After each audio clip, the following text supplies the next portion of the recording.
नमस्ते बच्चों, वेलकम है आप सबका हमारी नीट की तैयारी इन 30 डेज़ की सीरीज़ में। लास्ट लेक्चर में हमने जो चैप्टर डिकोड किया था वो था एटम। आज हम एटम को और उसके इनसाइड जाके जानने के लिए आए हैं। एटम के और इनसाइड जब जाते हैं हम तो हमें मिलता है न्यूक्लियस। आज का जो हमारा चैप्टर है उस चैप्टर का नाम है न्यूक्लियाई। चैप्टर को स्टार्ट करने से पहले महान साइंटिस्ट मैडम मैरी क्यूरी कहते हैं, जिनको उनकी कही हुई एक लाइन पढ़ेंगे हम, कि वो कहती है, nothing in life is to be feared, it is only to be understood. इसका मतलब हमें जीवन में किसी भी चीज़ से डरने की ज़रूरत नहीं है, केवल उसे समझने की ज़रूरत होती है। इसी बात के साथ हम शुरुआत करेंगे आज का lecture with Sarabjit sir from helix institute. आइए स्टार्ट करते हैं। First question, a nucleus disintegrates into two nuclear parts which have their velocities in the ratio 2:1, ratio of the nuclear sizes will be। देखो बच्चों, ये जो चैप्टर है ना nuclei का, ये एक बहुत छोटा चैप्टर है। इसमें पहले काफ़ी सिलेबस होता था, बट अब जो रिसेंट सिलेबस में वैल्यू कम होने की वजह से तो इसमें सिलेबस बहुत कम रह गया है। तो थोड़ा सा लिमिटेड सा पार्ट है और 1 से 2 क्वेश्चन आने की प्रोबेबिलिटी है। तो जिसमें पहला पार्ट जो है वो उसके साइज़ के बारे में, उसके डेंसिटी के बारे में एक्सेट्रा रहता है। थोड़ा एग्जामिनर उसमें कंजर्वेशन ऑफ मोमेंटम जैसी चीज़ें मैकेनिक्स की इंक्लूड करता है और फिर इस तरह के सवाल बन जाते हैं। जो न्यूक्लियस का रेडियस है उसका फॉर्मूला है R is equal to R0 a raise to the power 1/3। 1/3 of mass number है। अब मास नंबर तो हमें डायरेक्टली दिया नहीं है उसमें बोला है कि एक न्यूक्लियस है, उसके अंदर डिसइंटीग्रेशन हुआ और वो 2 पार्ट में डिवाइड हुआ जिनकी वेलोसिटी की रेशियो दी हुई है। तो मतलब ये काइंड ऑफ इस तरह से कुछ डिके जैसा है। एक मास m1 बना और एक v1 बना वेलोसिटी, दूसरा m2 पार्ट है और वो v2 वेलोसिटी से चला। तो इस टाइप के सभी डिसइंटीग्रेशंस में कंजर्वेशन ऑफ मोमेंटम के बारे में हम जानते हैं। कंजर्वेशन ऑफ मोमेंटम इसमें अप्लाई करके देख लेते हैं। तो initial momentum must be equal to final momentum. What is initial momentum of this is 0, क्योंकि ये स्टेशनरी था। बाद में m1 v1 vector plus m2 v2 vector, और मैग्नीट्यूड में लिखूं तो m1 v1 must be equal to m2 v2। Negative sign मैंने इसलिए छोड़ दिया बिकॉज यहाँ पे मैं मैग्नीट्यूड कंसिडर करने लग गया। ठीक है, अब देखो वेलोसिटीज़ की रेशियो दी हुई है 2:1, मतलब v1 बाय v2 की जो रेशियो है वो है m2 बाय m1। ठीक है, वेलोसिटीज़ की रेशियो m2 बाय m1 है and that ratio is 2:1, 2:1। So from here you can say m1 by m2 is 1/2। अब जो रेडियस है वो प्रोपोर्शनल टू मास नंबर है। ठीक है, मास नंबर है तो मतलब मैं ऐसे भी बोल सकता हूँ r1 by r2 is equal to a1 by a2 1/3, और it is m1 by m2 1/3। ठीक है, so this is 1/2 raise to the power 1/3। तो देखो पहला ही सीधा ही हमारे पास सेकेंड ऑप्शन है, इसका आंसर बन गया। कंजर्वेशन ऑफ लीनियर मोमेंटम और न्यूक्लियस के बारे में 2 चीज़ों को हमने कंबाइन किया, उससे हमारे पास रेडियस की रेशियो आनी शुरू हो गई। इस तरह के काफ़ी सवाल पूछे जाते हैं। इसमें जो इम्पॉर्टेंट बात तुमने ध्यान में रखनी है कि देखो ये तो रेडियस के बारे में है। ठीक है, न्यूक्लियस को हम काइंड ऑफ स्फेरिकल शेप बोलते हैं। एक मॉडल होता है जिसको बोलते हैं लिक्विड ड्रॉप मॉडल, वो हमें सुजेस्ट करता है कि न्यूक्लियस जो है वो स्फेरिकल शेप जैसा कुछ होगा, लिक्विड की ड्रॉप की तरह। तो उसका वॉल्यूम 4/3 πr³ है। अगर हम उसके वॉल्यूम से रिलेट करें और साथ में डेंसिटी के बारे में जान लें, ये दिस इज़ समथिंग एडिशनल आपको ध्यान में रखना है। डेंसिटी जो है वो मास पर यूनिट वॉल्यूम है। तो मास जो है वो आप रिलेट कर लोगे मास नंबर से। ठीक है, say this is a times of mass of say 1 nucleon divided by volume will be 4/3 πr³ R की वैल्यू थी आर नॉट ए रेस्ट पर 1/3, इसका क्यूब करोगे तो ये आर नॉट का cube A, that mean density has become independent of mass number. Radius proportional to A 1/3 है, पर density is independent of mass number. मतलब अगर मैं ऐसे सोचूं, हीलियम है या यूरेनियम है, दोनों की न्यूक्लियर डेंसिटी सेम है, पर ऑफ कोर्स यूरेनियम का जो न्यूक्लियस रेडियस है वो ग्रेटर देन हीलियम न्यूक्लियस है।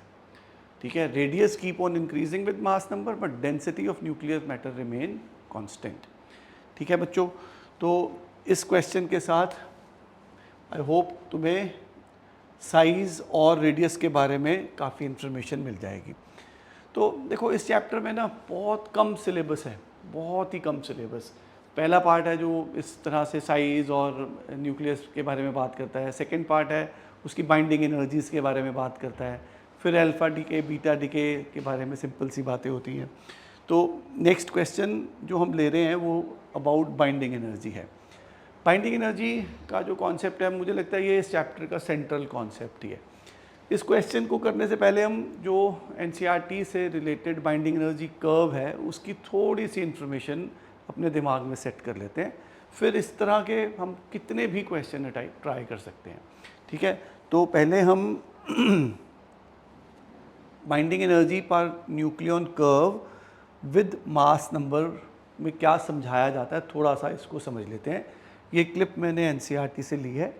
इस एनसीईआरटी में बाइंडिंग एनर्जी पर न्यूक्लियन के बारे में बहुत इन्फॉर्मेशन है। ठीक है, वो उसी से मुझे लगता है आगे सारा कॉन्सेप्ट जनरेट होता है।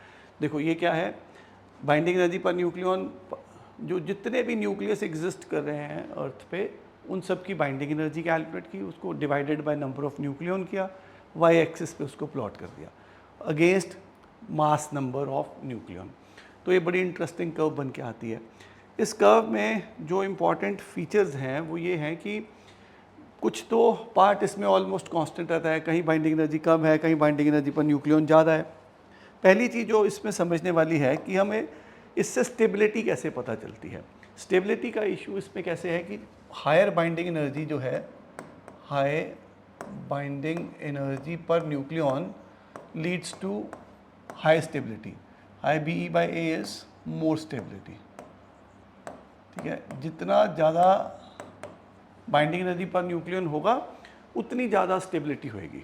ठीक है, तो पहला फीचर जो इसमें हमें देखने को मिलता है वो ये है कि जो आयरन है, यहाँ पे जो ये आयरन दिख रहा है, आयरन 56, इसकी binding energy per nucleon highest होती है। ठीक है, ये देखिए पहला फीचर जो इसमें समझ में आता है वो ये है कि जो बाइंडिंग एनर्जी पर न्यूक्लियन है वो फॉर आयरन इज़ हाईएस्ट। इसका मतलब most stable nuclei on planet earth is iron 56। ठीक है, अच्छा फिर एक ये रेंज है 30 से लेके 70 तक, मतलब ऑलमोस्ट आप कह लो ये वाली रेंज, यहाँ से लेके यहाँ तक ऑलमोस्ट 30 से लेकर 170 तक, इस सारे को हम हाई बाइंडिंग एनर्जी में काउंट करते हैं। हाई वैल्यू है BE/A, binding energy per nucleon इस नंबर ऑफ न्यूक्लियाई में हाई है। ठीक है, अच्छा 8.8 एंड अबव की कुछ वैल्यू आ रही है इसकी, राइट। जो हमने देखा आयरन जो है, आयरन 56, उसकी मैक्सिमम वैल्यू कितनी है 8.75, जिसको मैंने हाईएस्ट कंसिडर किया और वो मोस्ट स्टेबल न्यूक्लियाई है। तो इसका मतलब जो 170 से हाई नंबर वाले न्यूक्लियाई हैं, दीज A ग्रेटर देन 170 वाले जो न्यूक्लियाई हैं, ये भी अनस्टेबल हैं, और जो A लेस देन 30 वाले न्यूक्लियाई हैं वो भी अनस्टेबल हैं। तो जो अनस्टेबल न्यूक्लियाई हैं वो स्टेबिलिटी कैसे अचीव करेंगे, दो ही पॉसिबिलिटीज़ हैं, या तो हैवी वाले ब्रेक करके स्टेबल की ओर जाएंगे, ठीक है, ब्रेक करेंगे, और जो लाइटर वाले हैं वो आपस में जुड़ेंगे और इस रेंज में जाएंगे। यही दो पॉसिबिलिटीज़ हो सकती हैं। न्यूक्लियर फिजिक्स में दो ही तरह के रिएक्शन होते हैं, एक न्यूक्लियर फिशन और एक nuclear fusion. In case of nuclear fission heavy nuclei जो है वो ब्रेक डाउन होगा और इस रेंज में जाएगा, ठीक है, दिस इज फिशन। वेरेज जो लाइटर वाले न्यूक्लियाई वो जुड़ जाएंगे, उसको बोलते हैं फ्यूजन। ये न्यूक्लियर फ्यूजन के रिएक्शंस होंगे। दो ही तरह के रिएक्शन हैं, या तो न्यूक्लियर फिशन रिएक्शन है या न्यूक्लियर फ्यूजन रिएक्शन है। फ्यूजन में जुड़ जाएंगे और स्टेबल रेंज में जाएंगे 30 से 170, फिशन में टूटेंगे और स्टेबल रेंज में आएंगे 30 से 170। जो बाइंडिंग एनर्जी पर न्यूक्लियन की रेंज है ना, जो वैल्यू हमें देखने को मिल रही है वो फ्यू MeV में है। तो हम एक बात ऐसे भी समझ सकते हैं कि जो न्यूक्लियर एनर्जी है, न्यूक्लियर एनर्जी जो है वो in the range of few MeV होती है। एनर्जी का स्केल MeV में होता है। MeV मतलब मेगा इलेक्ट्रॉन वोल्ट। वेयरएज जो एटॉमिक स्केल पे एनर्जी थी, जो हमने पिछले चैप्टर में पढ़ा कि 13.6 EV निकलेगा एंड सो ऑन, ठीक है। एटॉमिक एनर्जी का जो स्केल है वो है हमारे पास फ्यू EV, मतलब 1 MeV जो है वो तो 10⁻⁶ टाइम्स ऑफ EV होता है। मतलब जो न्यूक्लियर एनर्जीज निकलती हैं वो एटॉमिक स्केल की एनर्जी से 10⁻⁶ टाइम, 10 लाख गुना ज़्यादा हैं। इसका मतलब जो न्यूक्लियर एनर्जीज़ हैं वो स्मॉल स्केल एनर्जीज नहीं होती, ह्यूज लार्ज स्केल एनर्जीज होती हैं, ठीक है। तो ये बात टीचर्स के लिए इंस्ट्रक्शन भी होती है कि जब आप बच्चों को बताओ कि आप इतनी बड़ी एनर्जी से डील करने लगे हो तो उसके बारे में थोड़ा ये भी बताया जाए कि वो कैसे यूज़फुल हैं, कैसे हार्मफुल हैं। यूज़फुल तो देखो, अगर ये इस लेवल की एनर्जीज़ को हम यूटिलाइजेशन में लेके जाएं, ठीक है। मान लो हम ऐसे रिएक्टर्स लगाते हैं जो इलेक्ट्रिसिटी प्रोड्यूस करते हैं। एक रिएक्टर जो है ना वो पूरे कंट्री में इलेक्ट्रिसिटी प्रोवाइड कर सकता है for another 100 years without power cut, ठीक है। इतनी ज़्यादा एनर्जी है, हमारे सारे एनर्जी के प्रॉब्लम्स दूर हो सकते हैं। But on the other hand, अगर इस एनर्जी को, न्यूक्लियर एनर्जी को मिस यूज़ किया जाता है तो फिर आपको मालूम ही है क्या हुआ था हिरोशिमा नागासाकी में। वो सारा न्यूक्लियर वेपन ही था। अभी आजकल जो सारी टेंशन चल रही है वर्ल्ड वाइड वो सारी न्यूक्लियर पावर को लेके है, ठीक है। तो क्योंकि आप लोग ही बड़े हो गए, आप लोग भी साइंटिस्ट बनोगे, तो आप लोगों को ये बात समझना बहुत ज़रूरी है कि जो ये न्यूक्लियर एनर्जी जिससे हम अभी बात करने वाले हैं, जिससे हम डील करने वाले हैं, ये बहुत लार्ज स्केल एनर्जी है और इसको रिस्पॉन्सिबली हैंडल करना तुम लोगों की एक बहुत बड़ी जिम्मेदारी है, ठीक है। कल जब तुम बड़े हो गए, हो सकता है साइंटिस्ट बनो, डॉक्टर बनो, अल्टीमेटली कुछ ना कुछ ऐसी एनर्जी से डील करोगे, ठीक है। तो रिस्पॉन्सिबिलिटी इज़ योर्स, ओके। तो अब ये जानते हैं कि ये जो एनर्जी, इतनी लार्ज स्केल एनर्जी है, वो एनर्जी किस तरह से हम न्यूक्लियस से रिलीज़ करवाते हैं। एनर्जी रिलीज़ करने का तरीका क्या होता है बाइंडिंग एनर्जी की टर्म में। इसमें बहुत आसान है। देखो, हैवी वाला टूट के लाइटर में जा रहा है या लाइटर वाला जुड़ के इसमें आ रहा है 30 से 170 की रेंज में, तो एनर्जी रिलीज़ हो रही है। स्टेबिलिटी के रेफरेंस में अगर हम बात करें तो हम ऐसे बोलते हैं कि जब अनस्टेबल न्यूक्लियाई स्टेबल न्यूक्लियाई बन जाता है तो जो उनका बाइंडिंग एनर्जी का डिफरेंस है वो एनर्जी रिलीज़ हो जाती है। तो simple word, when unstable nuclei transforms to stable nuclei, ठीक है, इट रिलीजेस एनर्जी। तो एनर्जी, न्यूक्लियस में से एनर्जी निकालने का जो तरीका है वो बहुत सिंपल है, अनस्टेबल को स्टेबल कर दो। Unstable nuclei transforms to stable nuclei. अब स्टेबल न्यूक्लियाई कैसे होगा अगर बाइंडिंग एनर्जी पर न्यूक्लियन बढ़ जाए, अनस्टेबल कैसे होगा अगर बाइंडिंग एनर्जी पर न्यूक्लियन कम है। तो आओ देखो, इसलिए पहले वाला क्वेश्चन जरा ट्राई करके देखते हैं। ये देखिए, तो ये binding energy per nucleon curve है हमारे पास। Binding energy per nucleon curve examiner ने खुद ही बना दी है, क्वेश्चन में ही है कि देखो ये कोई binding energy per nucleon curve है, उसको हमने न्यूक्लियस मास नंबर m के अगेंस्ट प्लॉट किया। ये बाइंडिंग एनर्जी है वाई एक्सिस पे और ये m हमने उसके अगेंस्ट उसको प्लॉट किया है। ये कुछ एटम्स न्यूक्लियाई बताए गए हैं, A, B, C, D, E, F correspond to different nuclei. Consider 4 reaction, ऐसे करके कुछ 4 रिएक्शन उसने प्रपोज किए हैं और बताना है कि किस में एनर्जी रिलीज़ हो सकती है, ठीक है। बेसिक आइडिया क्या है, जब less stable nuclei transforms to more stable nuclei तो एनर्जी विल बी रिलीज्ड। तो आइए देखते हैं। तो पहला रिएक्शन कह रहा है A एंड B जुड़ेंगे और C बनेगा। देखो ये रहा A और ये रहा B, ठीक है। A और B जो है इनको जब हम जोड़ेंगे, A की जो एनर्जी है इस A में बाइंडिंग एनर्जी ये रही वैल्यू, B के लिए ये रही, दोनों लो है, दोनों का सम करके C बन रहा है जो कि binding energy per nucleon high है। बाइंडिंग एनर्जी पर न्यूक्लियन जिसमें हाई है वो ज़्यादा स्टेबल हो रहा है तो वो एनर्जी रिलीज़ करेगा, ये तो हम चाहते हैं।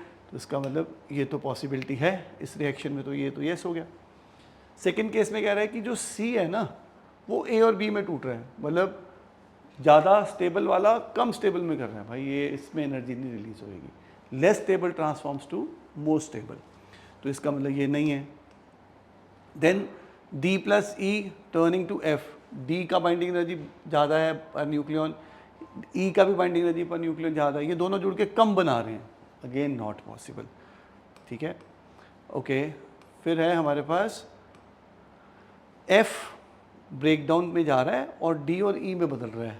एफ जिसकी binding energy per nucleon low है, मतलब लेस स्टेबल है, transforming to more stable, binding energy per nucleon high है। ठीक है, इस केस में क्या होगा, एनर्जी रिलीज होगा, less stable transform to more stable. तो उसका मतलब इन दो रिएक्शंस में एनर्जी का रिलीज है और इन दो रिएक्शंस में एनर्जी का रिलीज नहीं है। तो दो ऑप्शन है, एक 1 और दूसरी 4। लो जी, 1 and 4 is the answer. I hope तुम्हें ये सारा कॉन्सेप्ट समझ में आ गया होगा। अब इसके साथ ही रिलेटेड एक और इसका नियर बाय कॉन्सेप्ट है। देखो पहले, इससे पहले जब 2 साल पहले सिलेबस था ना, तो उसमें रेडियो एक्टिविटी एक मेजर पार्ट होता था। रेडियो एक्टिविटी से काफ़ी क्वेश्चन आते थे, हाफ लाइफ का होता था, उसकी रिएक्शन रेट्स के बारे में सवाल आते थे, बट अब वो सिलेबस का पार्ट नहीं है। उनसे रिलेटेड एक छोटा सा पार्ट है अल्फा डिके, बीटा डिके और गामा डिके का।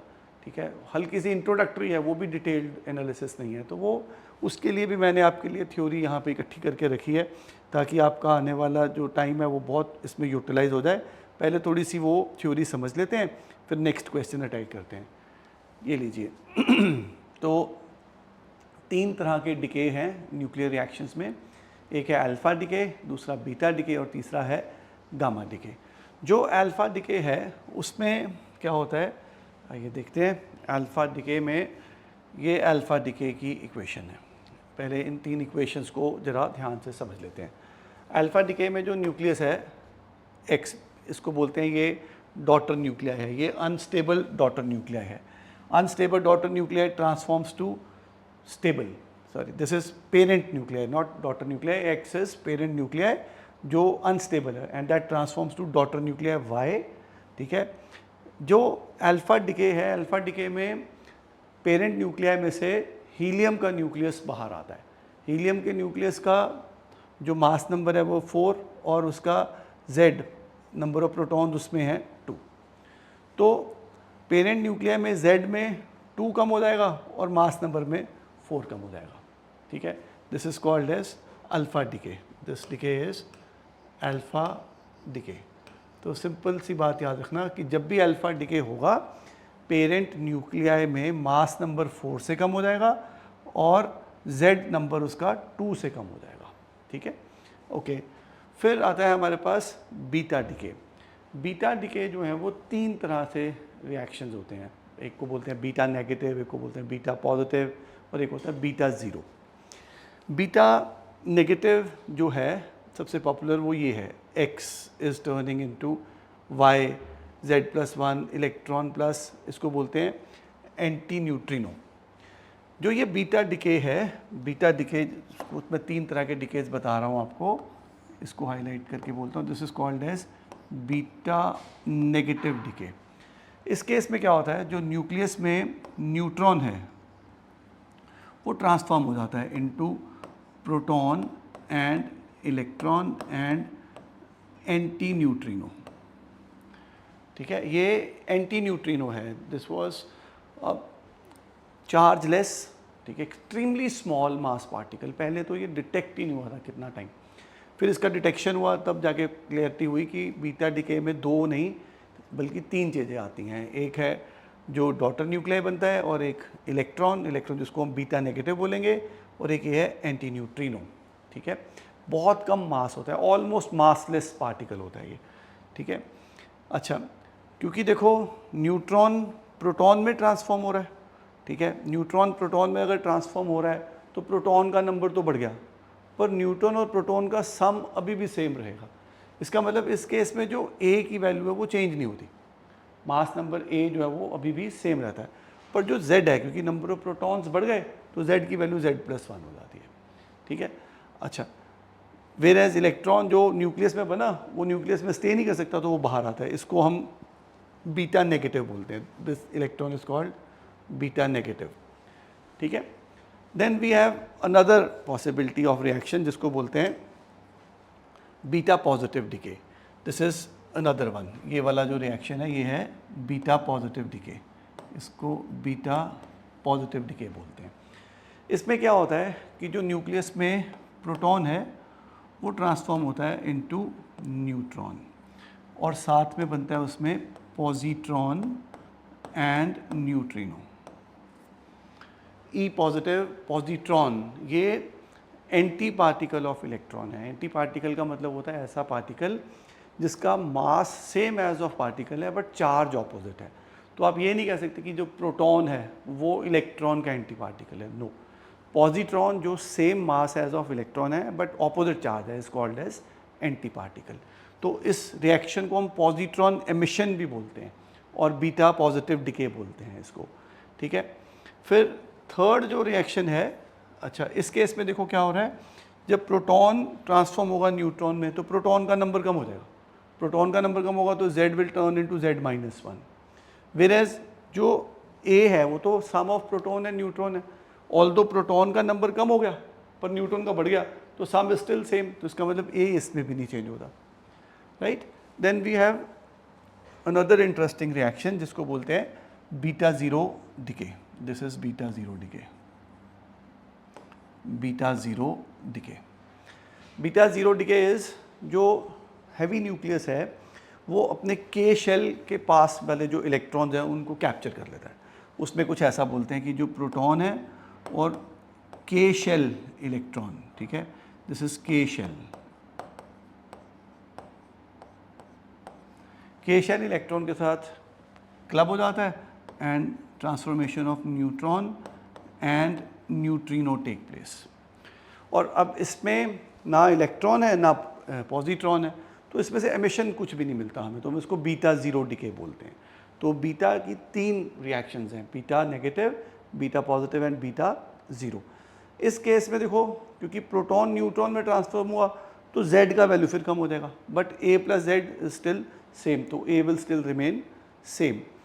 तो इन तीनों रिएक्शंस को हम इन जनरल बीटा डिके बोलते हैं। अगर मोस्टली बात करें बीटा डिके तो हम बीटा नेगेटिव ही रिपोर्ट कर देते हैं, ठीक है। बट अगर बहुत स्पेसिफिकली बोल रहा है कि बीटा पॉजिटिव बताओ या बीटा ज़ीरो बताओ, then you can always discuss like this. अच्छा, whereas third type of reaction is called as gamma decay, जो ये है, this is called as gamma decay. Gamma decay में कुछ भी कोई पार्टिकल अल्फा या बीटा की तरह रिलीज नहीं होता। जब अल्फा या बीटा गामा अल्फा या बीटा डिके होता है तो जो डॉटर न्यूक्लियाई है वो एक्साइटेड स्टेट में चला जाता है। अब जैसे एटम में पढ़ा था, इलेक्ट्रॉन एक्साइटेड स्टेट से ग्राउंड स्टेट में जंप करेगा तो एनर्जी रिलीज़ करेगा, ऐसे ही न्यूक्लियस अपनी एक्साइटेड स्टेट से जब ग्राउंड स्टेट में आता है तो वो एनर्जी रिलीज़ करता है। अब वो जो ये एनर्जीज़ की है वो फ्यू MeV स्केल में फॉल कर रही है बिकॉज न्यूक्लियर एनर्जीज आ रही है MeV। वो जो MeV एनर्जी है उसको बोलते हैं gamma radiation. So XZA asterisk stand for excited nuclei. तो ये जो न्यूक्लियाई है ये एक्साइटेड न्यूक्लियाई है, किस में ट्रांसफॉर्म हो रहा है, ग्राउंड स्टेट, जिसमें A में कोई चेंज नहीं है, Z में कोई चेंज नहीं है, सिर्फ इलेक्ट्रोमैग्नेटिक रेडिएशंस बाहर आ रही हैं, ठीक है। ये जो है मेरे पास EM रेडिएशंस हैं, दीज आर EM रेडिएशंस, ठीक है। ये EM रेडिएशंस जो है इन्हीं को हम गामा रे कहते हैं बिकॉज ये इसकी एनर्जी जो है वो फ्यू MeV स्केल में फॉल कर रही है, दिस इज EM वेव, ठीक है, ओके। इन सबको हमने एक इस तरह से आपके लिए टेबल फॉर्म में स्केल कर दिया है। आप इस टेबल को याद कर लेना अच्छे से और इसके बाद आप सारे क्वेश्चन इसके ट्राई कर सकते हो। अल्फा डिके मास नंबर 4 से कम हो जाएगा और एटॉमिक नंबर 2 से कम होगा, हीलियम न्यूक्लियस निकलेगा।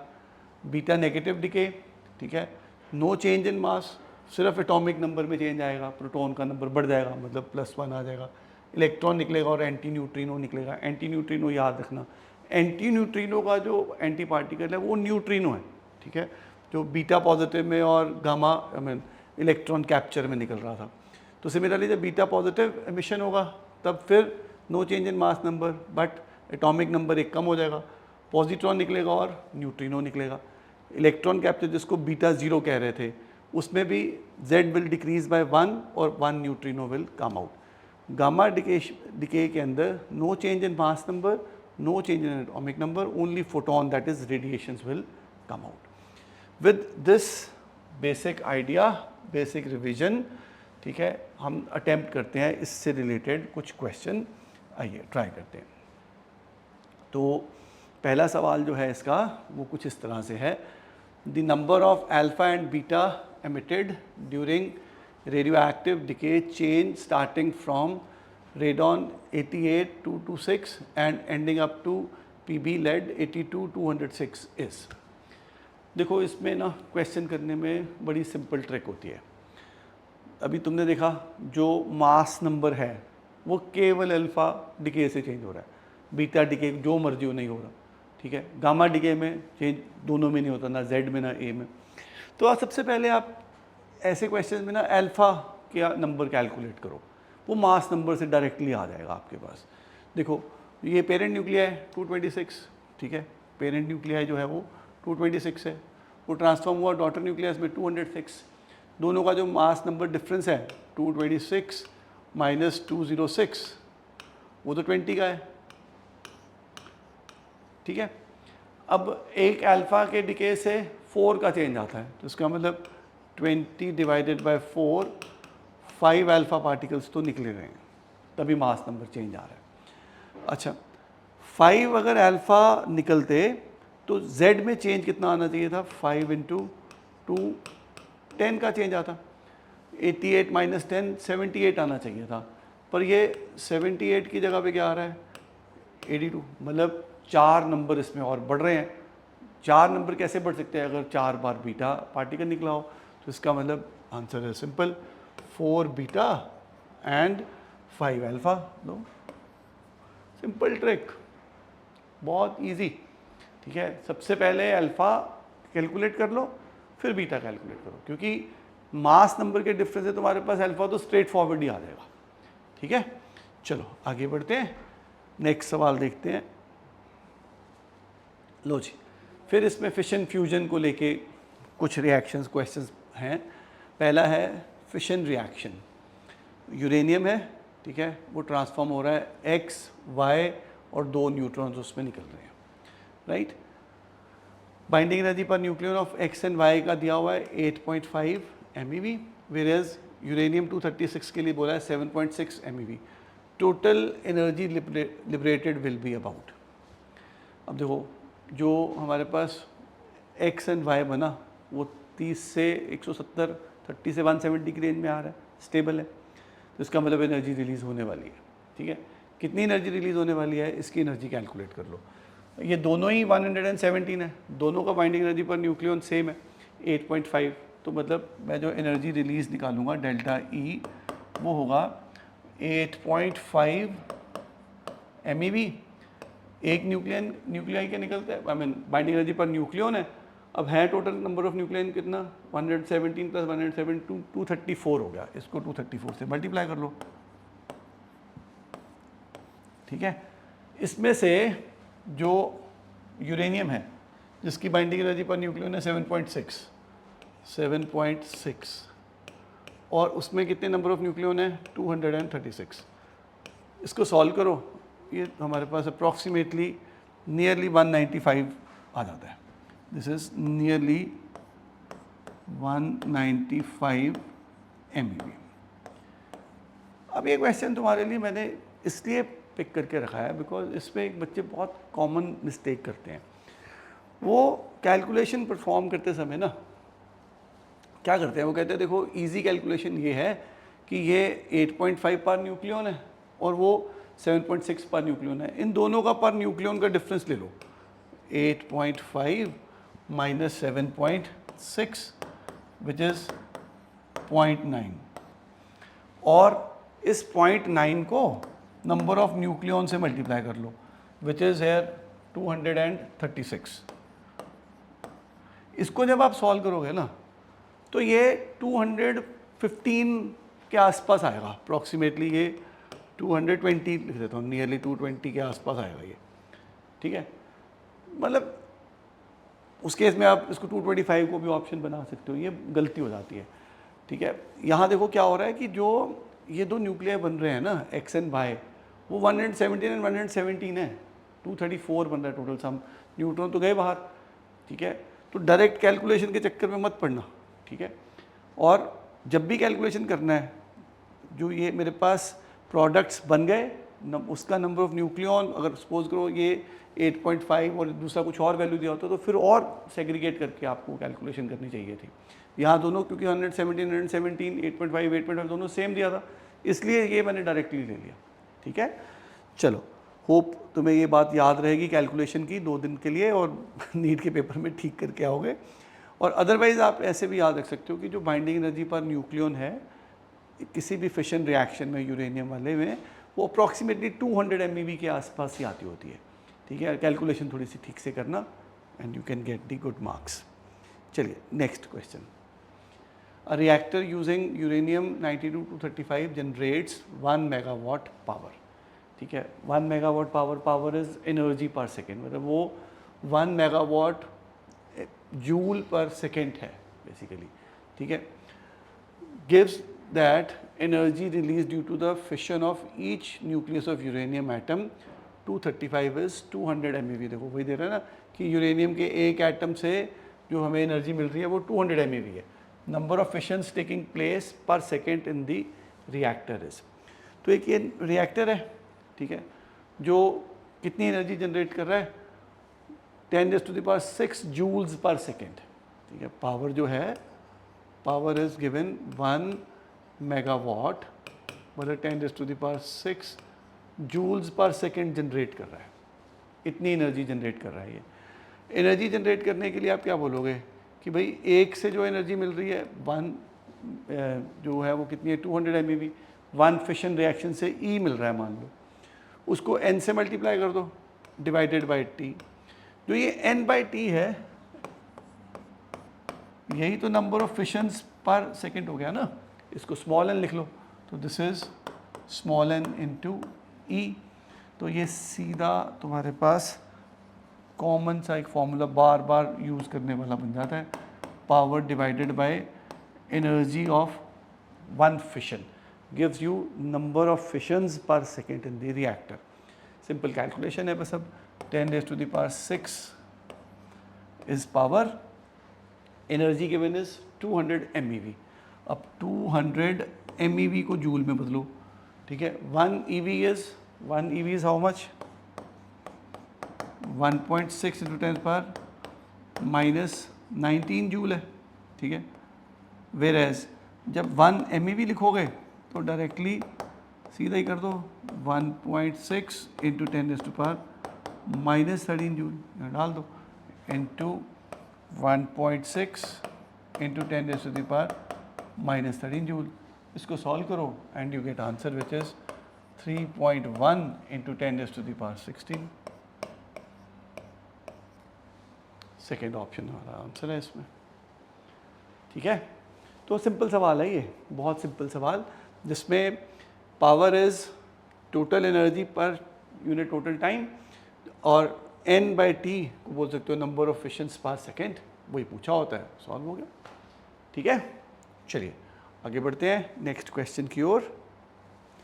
Let's move on. लो जी, ये नीट के एग्ज़ाम का आया हुआ पिछला क्वेश्चन है 2024 में। ठीक है, आइए देखते हैं क्या कह रहा है क्वेश्चन। फिर ये अल्फ़ा डीके बीटा डीके के बारे में है। आई होप ये तुम बिल्कुल सही करके दिखाओगे मेरे को। देखो ये x है 8290, इसमें अल्फ़ा डीके हुआ और y बना। तो अल्फ़ा डीके में अभी हमने सीखा था मास नंबर 4 से कम हो जाएगा और z जो है वो 2 से कम हो जाएगा। मास नंबर 2 से कम करो तो ये बनेगा 286, ये 2 से कम करो तो ये बनेगा 80। अच्छा, फिर बीटा पॉजिटिव, ई पॉजिटिव मतलब बीटा पॉजिटिव। बीटा पॉजिटिव जब डिके होगा तो ये तो 286 का 286 ही रहेगा।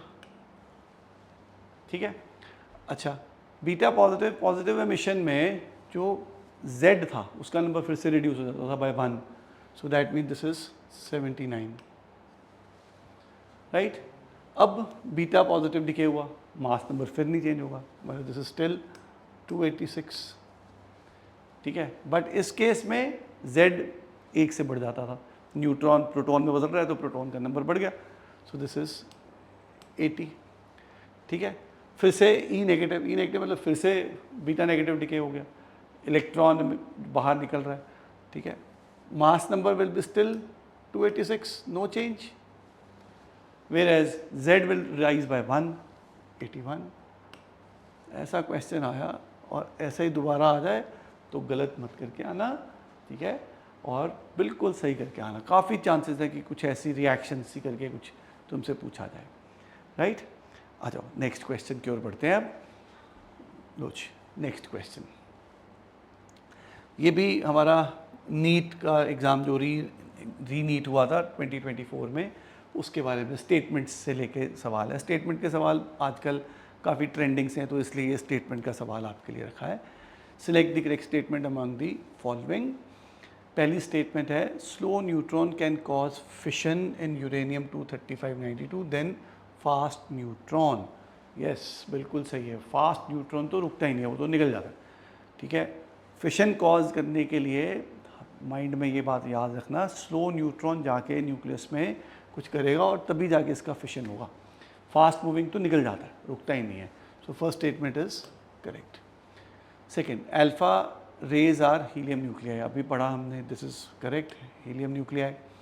Beta rays are fast moving electrons और पॉजिट्रॉन्स, बिल्कुल सही है, ठीक है। बीटा नेगेटिव भी है और बीटा पॉजिटिव भी है। Gamma rays are electromagnetic radiations of wavelength larger than X rays. अब देखो, जो हमारे पास इलेक्ट्रोमैग्नेटिक स्पेक्ट्रम है उसमें हाईएस्ट एनर्जी जो है वो गामा रेज की है। हाईएस्ट एनर्जी मतलब हाईएस्ट फ्रीक्वेंसी, लोएस्ट वेवलेंथ। ये क्या कह रहा है, X ray gamma rays are electromagnetic radiations of wavelength larger than, अरे नहीं भाई, सबसे कम है उसकी wavelength. So this statement is wrong, right. तो स्टेटमेंट ए भी ठीक है, बी भी ठीक है और सी भी ठीक है, तीनों स्टेटमेंट्स बिल्कुल करेक्ट है। तो ओके, आई होप तुम्हें ये स्टेटमेंट्स, जो ये स्टेटमेंट्स वगैरह वाला पार्ट है, ये इसको थोड़ा एनसीईआरटी से एक बारी जाने से पहले रिवाइज कर लेना। डायरेक्टली कई बार एनसीईआरटी की लाइंस से भी क्वेश्चन बनता है, ठीक है। तो अब नेक्स्ट क्वेश्चन की ओर बढ़ते हैं। Nucleus of mass number 189 split into two nuclei having mass number 125 and 64. Ratio of radius of two daughter nuclei respectively. देखो फिर अब इसमें तो बिल्कुल ही सीधा है, इससे पहले वाला जो ऐसा ही क्वेश्चन आया था उसमें तो फिर कंजर्वेशन ऑफ मोमेंटम था। ये तो डायरेक्टली गिवन है कि आपके पास मास नंबर्स जो है वो इतने और इतने हैं। तो रेडियस के लिए क्या एक्सप्रेशन था, r is equal to R not A raise to the power 1/3, ठीक है। तो R1 by R2 will be A1 by A2 raise to the power 1/3। Mass numbers दिए हुए हैं आपको 125 एंड 64 पावर 1/3। 125 का क्यूब रूट करोगे तो भाई ये 5 आ गया, और 64 का रूट करोगे ये 4 आ गया, ठीक है। तो भाई ये 5:4, सी द आंसर।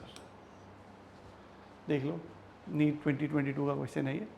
ऐसे क्वेश्चन आते हैं न्यूक्लियर में से इजी से, ठीक है। अभी तक का तो ट्रेंड ऐसा ही है, लास्ट में सारे बच्चे ये रिवाइज कर जाते होते हैं और मार्क्स लेके आते होते हैं। मिस नहीं करना आपने बिल्कुल भी, ठीक है। चलो, तो इसी के साथ हम आज का सेशन ख़त्म करते हैं। मुझे बहुत बहुत होप है कि आप हमारी इस पूरी सीरीज़ का बहुत बेनिफिट ले रहे होगे, और क्योंकि अब एग्ज़ाम बिल्कुल पास है, जैसा कि पहले भी कल भी मैंने आपको यही बात समझाई थी, कल वाले लेक्चर में भी, कि देखो हमें प्रोटॉन की तरह रहना चाहिए, always be like proton, stay positive. Examination के लिए ये आपका फंडा है भाई, प्रोटॉन की तरह बन के रहो, स्टे पॉजिटिव, ठीक है। आई होप तुम सब हमारी इस सीरीज़ का बहुत बेनिफिट लोगे और सब लोग सक्सेसफुल होगे, ठीक है। All the best to our future doctors. Thank you बच्चों, थैंक्स अ लॉट।